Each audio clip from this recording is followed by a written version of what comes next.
अगली खबर लखनऊ से आ रही है। बीजेपी जल्द अपने उम्मीदवारों की यहां पर घोषणा कर सकती है। जी आपको बता दें कि कल दिल्ली में बीजेपी कोर कमेटी की बैठक हुई थी। यूपी की 25 सीटों पर उम्मीदवार के लिए चयन हुआ, मंथन हुआ।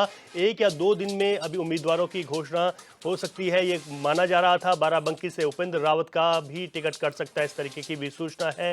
एनडीए के सहयोगी अपना दल को भी 2 सीटें जा सकती हैं, अपना दल को ये सीटें दी जा सकती हैं। मिर्जापुर और राब टसगंज, ये सूत्र बता रहे हैं। मेनका गांधी को सुल्तानपुर से उतारने की भी योजना है, ये भी सूत्रों के हवाले से खबर है। बरेली से संतोष गंगवार के स्थान पर महापौर उमेश गौतम को भी चुनावी मैदान में उतारा जा सकता है। तो जी हाँ, आपको ये बड़ी खबर बता रहे हैं इस वक्त जो आ रही है। अपना दल को भी जिम्मेदारी दी जा सकती है और ऐसे में मेनका गांधी को सुल्तानपुर से उतारने की योजना है।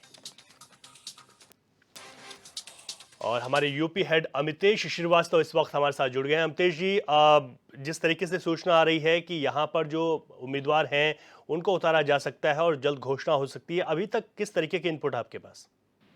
देखिए रवि, कल आपने देखा कि देश की राजधानी दिल्ली में किस तरीके से जो भारतीय जनता पार्टी की जो चुनाव समिति की बैठक हुई, उस बैठक में खुद देश के गृह मंत्री अमित शाह, इसके अलावा भारतीय जनता पार्टी के राष्ट्रीय अध्यक्ष जेपी नड्डा, यूपी के मुख्यमंत्री योगी आदित्यनाथ और दोनों ही डिप्टी सीएम जिसमें ब्रजेश पाठक और केशव प्रसाद मौर्य वो मौजूद रहे।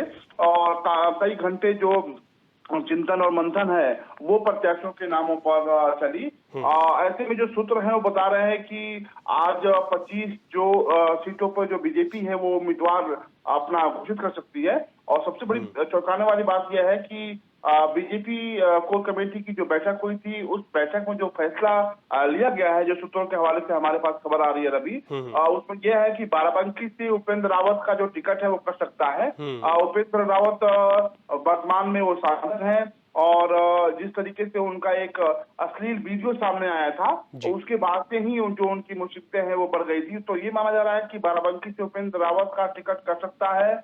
और उस साथ ही जो अपना दल है, अपना दल यानी कि जो अनुप्रिया पटेल केंद्र में मंत्री हैं, बीजेपी की सहयोगी हैं, एनडीए में शामिल हैं, उनको भारतीय जनता पार्टी की तरफ से 2 सीटें दी जा सकती हैं, जिसमें एक मिर्जापुर है जहां से खुद अनुप्रिया पटेल सांसद है मौजूदा समय में, और दूसरा राबर्ट्सगंज है।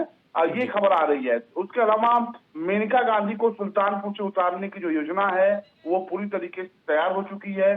ये माना जा रहा था पहले कि मेनका गांधी का टिकट कर सकता है, लेकिन अब जो खबर हमारे पास आ रही है उसमें ये है कि सुल्तानपुर से बीजेपी मेनका गांधी को टिकट दे सकती है। उसके अलावा बरेली से संतोष गंगवार की जगह पर जो बरेली के मेयर हैं उमेश गौतम, उनको टिकट दिया जा सकता है।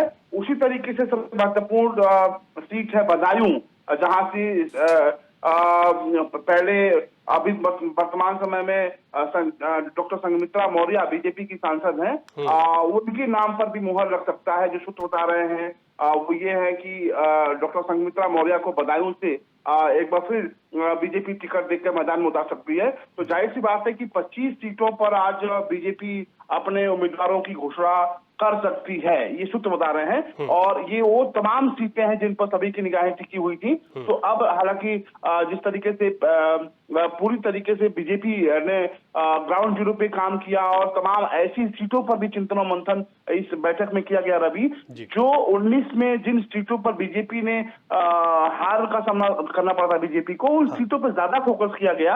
और कल जो कई घंटे बीजेपी की कोर कमेटी की चुनाव समिति की जो बैठक चली, उसमें बहुत बारीकी से हर बिंदुओं पे, चाहे वो सियासी समीकरण हो या फिर जातीय समीकरण हो, उसको साधने की कोशिश की गई है। तो जाहिर सी बात है कि ये तमाम नाम है, चाहे डॉक्टर संघमित्रा मौर्य या फिर मेनका गांधी, ये तमाम वो नाम है जिन पर कयासबाजी काफी लंबे समय से लगाई जा रही थी। उसके अलावा गोंडा से ब्रजभूषण सिंह, ये माना जा रहा है कि उनका भी उनके जगह पे उनके बेटे को टिकट दे सकती है बीजेपी। तो तमाम जो समीकरण है वो बिठाने की कोशिश की जा रही है। फिलहाल आज बीजेपी की आने वाली सूची बहुत महत्वपूर्ण और अहम मानी जा रही है। ठीक है, आपने अमितेश श्रीवास्तव, बहुत शुक्रिया तमाम जानकारी के लिए। 25 सीटों पर आज ऐलान बीजेपी कर सकती है और उसमें से कौन कौन सी सीटें महत्वपूर्ण है, हमारे यूपी हेड अमितेश बता रहे थे डिटेल में।